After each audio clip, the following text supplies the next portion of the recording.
ప్రభువు పరిశుద్ధ నామానికి స్తోత్రాలు. మన ప్రభువును రక్షకుడైన యేసుక్రీస్తు నామమున మీకు శుభములు తెలియచేయుచు ఉన్నాను.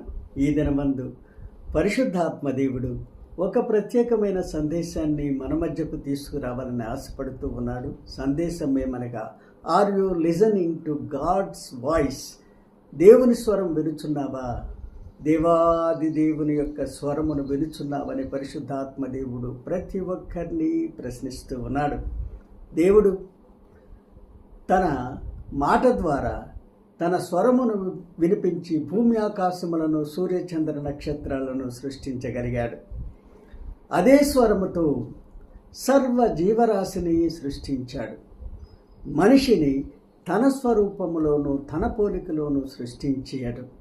దేవుడు శరీరధారిగా ఈ లోకానికి దిగి వచ్చాడు కనుక మన శరీరమునకు కళ్ళనిచ్చాడు, చెవులనిచ్చాడు. కళ్ళతో దేవుని యొక్క సృష్టి యావత్తును చూడగలుగుతూ ఉన్నాము. చెవులతో దేవుని యొక్క స్వరమును వినుచూ ఉన్నాము. అంతేకాకుండా దేవుడు ఆత్మ గనక మనకు కూడా ఆత్మను ప్రసాదించాడు. ఆత్మకు కళ్ళను చెవులను ప్రసాదించాడు. దేవుడిచ్చిన కళ్ళతో దేవాది దేవుడు చేయుచున్న అనేక అద్భుతాలు, ఆశ్చర్య కార్యాలు తిలకించగలుగుతూ ఉన్నాము. దేవుడు ఆత్మకిచ్చిన చెవుల ద్వారా దేవాది దేవుని స్వరమును మాత్రమే వినగలుగుతూ ఉన్నాము. నా ప్రియ సహోదరి, నా ప్రియమైన సహోదరుడా, కనుకనే యేసుక్రీస్తు వారి లోకములో ఉన్నప్పుడు ఒక చక్కని సత్యాన్ని తెలియపరిచాడు. అదేమనగా, యోహాను సువార్త 10వ అధ్యాయం 27వ వచనములో, నా గొర్రెలు నా స్వరమును వినును, నేను వాటిని ఎరుగుదును, అవి నన్ను వెంబడించును అని చెప్పాడు. నా గొర్రెలు అనగా యేసుక్రీస్తుని సొంత రక్షకునిగా అంగీకరించిన వారు, ఆయన కార్చిన రక్తములో తమ పాపములను కడుక్కున్నవారు, ఆయన వలె పరిశుద్ధులుగా పవిత్రులుగా జీవించేవారు, ఆయనను ఆరాధించి గణపర్చి మహింపర్చేవారు, ఆయన స్వరూపములోనికి దినదినము మారుటకు ప్రయత్నించువారు ఆయన గొర్రెలై ఉన్నారు. కనుక వారు ఆయన యొక్క స్వరమును మాత్రమే వినగలుగుతూ ఉన్నారు. అయితే ఈ లోక ప్రజలు అనేక స్వరములను వినుచూ ఉన్నారు. కనుకనే వారు సృష్టికర్తను మర్చిపోయారు, సృష్టిని పూజిస్తూ ఉన్నారు. జీవాధిపతిని వదిలి నిర్జీవమైన శిలలను, శిల్పాలను పూజిస్తూ ఉన్నారు.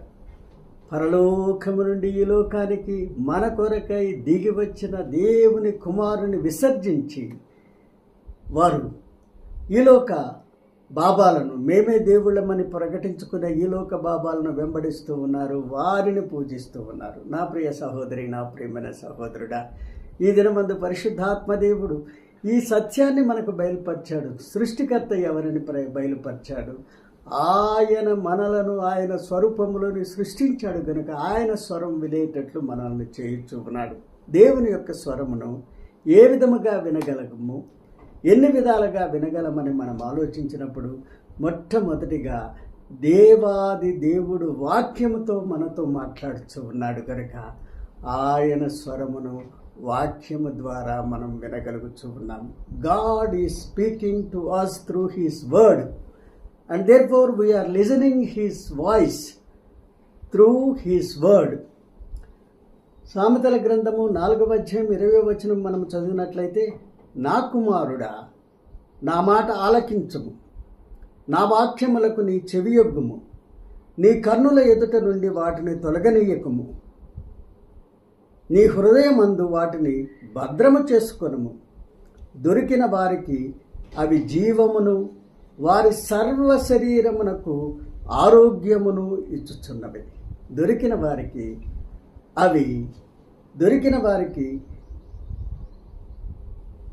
వారికి అవి జీవమునిస్తూ ఉన్నవి. అంతేకాకుండా మన సర్వ శరీరమునకు ఆరోగ్యమునిచ్చు ఉన్నవి. ఇక్కడ ఒక సత్యాన్ని నేను బయలుపరచాలని ఆశపడుతూ ఉన్నాడు పౌలు భక్తుడు. హెబ్రీయులకు రాసిన పత్రిక 4వ అధ్యాయం 12వ వచనం మనం చదివినట్లయితే, దేవుని వాక్యము సజీవమై బలము గలది, రెండంచులు గల ఎటువంటి ఖడ్గము కంటెను వాడిగా ఉండి ప్రాణాత్మలను విభజించునంత మట్టుకు దూరుచు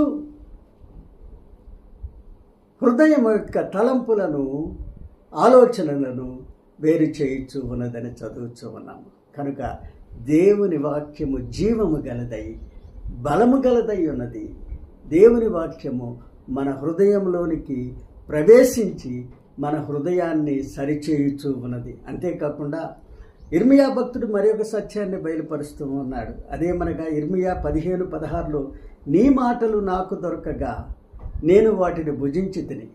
సైన్యములకు అధిపతియగు యెహోవా నీ పేరు నాకు పెట్టబడెను కనుక నీ మాటలు నాకు ఆనందమును సంతోషమును కలిగించుచున్నది అని చెప్తూ ఉన్నాడు. నా ప్రియ సహోదరి, నా ప్రియమైన సహోదరుడు, కీర్తనకారుడు కూడా ఒక గొప్ప సత్యాన్ని బయలుపరుస్తూ ఉన్నాడు.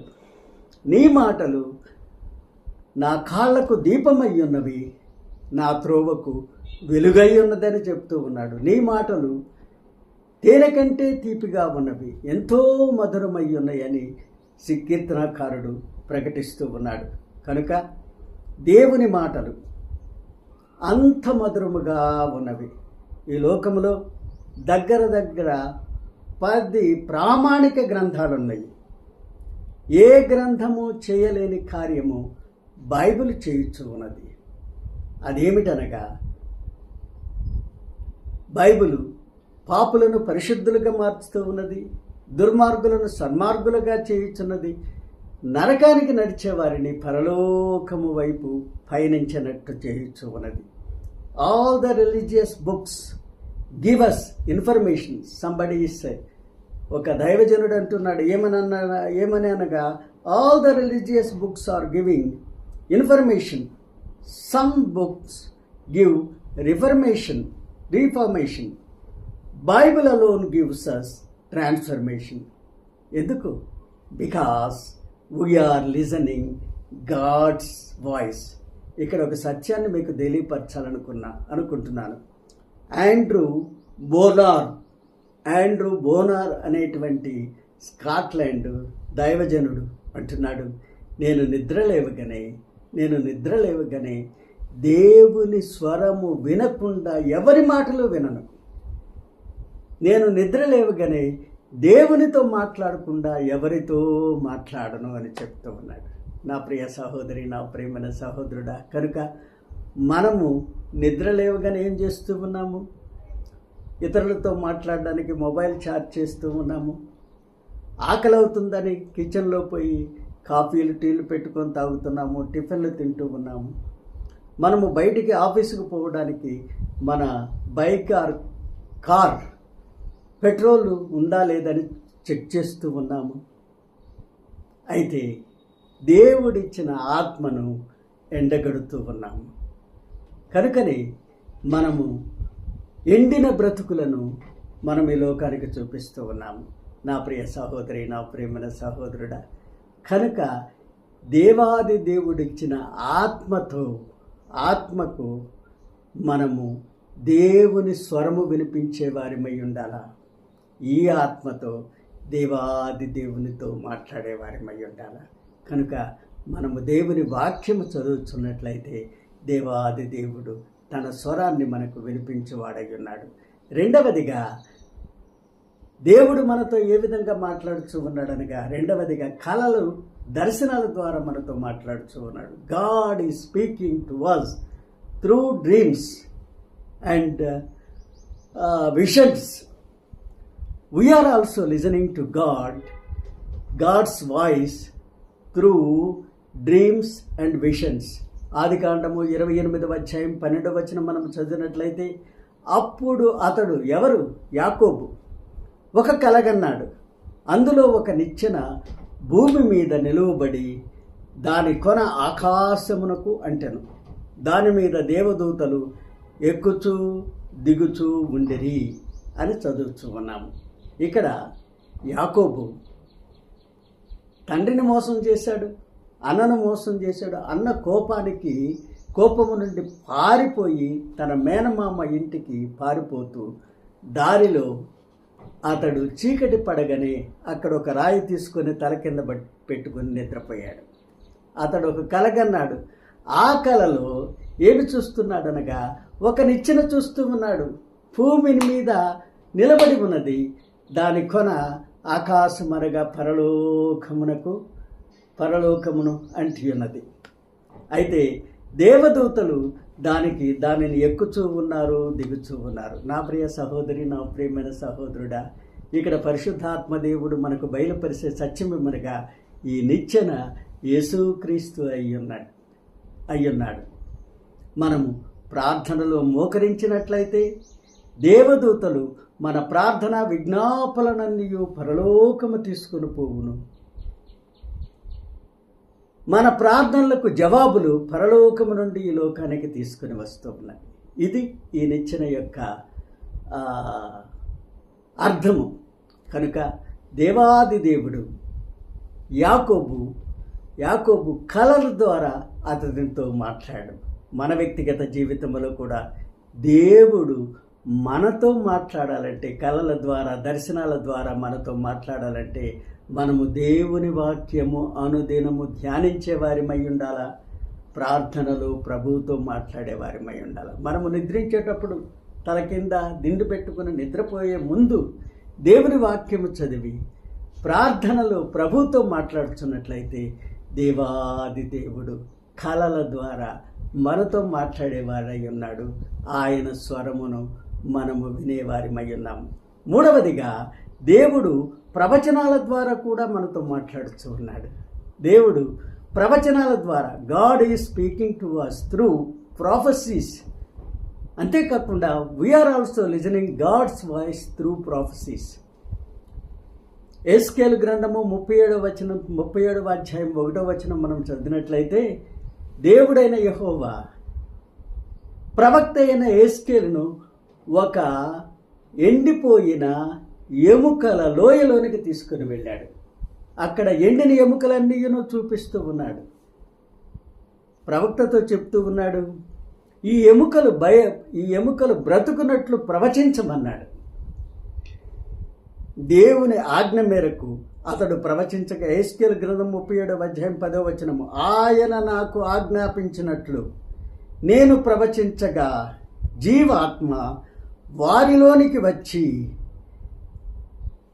వారు సజీవులై లేచి లెక్కింపశక్యముగానే మహాసైన్యమై నిలిచారని చదువుతున్నాం. నా ప్రియ సహోదరి, నా ప్రియమైన సహోదరుడా, ఇక్కడ పరిశుద్ధాత్మ దేవుడు ఒక సత్యాన్ని మనకు బయలుపరుస్తూ ఉన్నాడు. ఏమిటి ఎండిన ఎముకల లోయ? ఎవరి ఎండిన ఎముకలు? ఎందుకు వారు ఎండిపోయారని మనం ఆలోచించినప్పుడు, ఎండిన ఎముకల లోయ అనగా నిర్జీవమైనటువంటి క్రైస్తవ కుటుంబాలు, ఎండిపోయినటువంటి క్రైస్తవ కుటుంబాలు, లేక ఎండిపోయినటువంటి సంఘాలు. ఎండిన ఎముకలనగా కుటుంబములో ఉన్న సభ్యులు లేక సంఘములో ఉన్నటువంటి సభ్యులై ఉన్నారు. ఎందుకు వారు ఎండిపోయి ఉన్నారనగా 3 కారణాలు పరిశుద్ధాత్మ దేవుడు మనకు బయలుపరుస్తున్నాడు. There is no unity, there is no discipline, there is no life in them. కనుక వారిలో ఐక్యమత్యము లేదు, కనుక వారు ఉజ్జీవం లేకుండా ఉన్నారు. వారిలో క్రమశిక్షణ లేదు గనుక వారు పరిచర్యలో పాల్గొనలేకపోతూ ఉన్నారు. వారికి పరిశుద్ధాత్మ అభిషేకం వారి మీద లేనందువలన వారు నిర్జీవులై ఈ లోకములో జీవిస్తూ ఉన్నారు. నా ప్రియ సహోదరి, నా ప్రియమైన సహోదరుడా, కనుక మనము దేవునిలో ఉజ్జీవాన్ని కనబర్చాలంటే, దేవునిలో మనము జీవించుచున్నామని ప్రజలు తెలుసుకోవాలంటే మనకు మొట్టమొదట ఐక్యత ఎంతో అవసరమై ఉన్నది. రెండవదిగా క్రమశిక్షణ ఎంతో అవసరమై ఉన్నది. మూడవదిగా దేవుని యొక్క ఆత్మతో నింపబడిన వారమై ఉండాలి. ఎప్పుడైతే దేవుని సన్నిధికి పోయి దేవుని ఆరాధించి గణపరిచి మహింపరుస్తూ ఉన్నామో, పరిశుద్ధాత్మ అభిషేకం మన మీదకి దిగుతూ ఉన్నది కనుక దేవుని ఆత్మతో మనము నింపబడుచు ఉన్నాము. ఇక్కడ ప్రవక్త ఎస్కేలు ప్రవచించగా ఆ ఎండిన ఎముకలని ఒకదానితో ఒకటి కలిసి గొప్ప మహాసైన్యముగా తయారని. ఏమిటి సైన్యం? విరోధి అయిన సాతానుతో పోరాడేటువంటి సైన్యం, విరోధి అయిన సాతానుతో పోరాడే రక్షణ సైన్యం. కనుక ప్రతి ఒక్కరము ఉజ్జీవింపబడాలా, క్రమశిక్షణ కలిగి ఉండాలా. పరిశుద్ధాత్మ అభిషేకము కింద మనం ఉన్నట్లయితే ప్రవచనాల ద్వారా దేవుని యొక్క స్వరమును మనం వినగలిగే వారమై ఉన్నారు. ఒక దైవజనుడు అంటున్నాడు ఏమిటంటే, when the whole world is awake, church sleeps అంటున్నాడు. ప్రపంచమంతయును మేల్కొని ఉండగా సంఘము నిద్రపోతూ ఉన్నదని చెప్తూ ఉన్నాడు. కారణం ఏమిటంటే, సంఘములో ఉజ్జీవము లేదు, సంఘములో పరిచర్య జరుగుటలేదు, సంఘములో పరిశుద్ధాత్మ అభిషేకం పనిచేయుటలేదు. కనుకనే వారు నిర్జీవులుగా కనబడుతూ ఉన్నారు. కనుక ఆయన అంటున్నాడు, when the whole world, entire world is awaken, church is sleeping అని చెప్తూ ఉన్నాడు. 4వదిగా పరిశుద్ధాత్మ ద్వారా దేవాది దేవుడు మనతో మాట్లాడుతూ ఉన్నాడు. God is speaking to us through Holy spirit.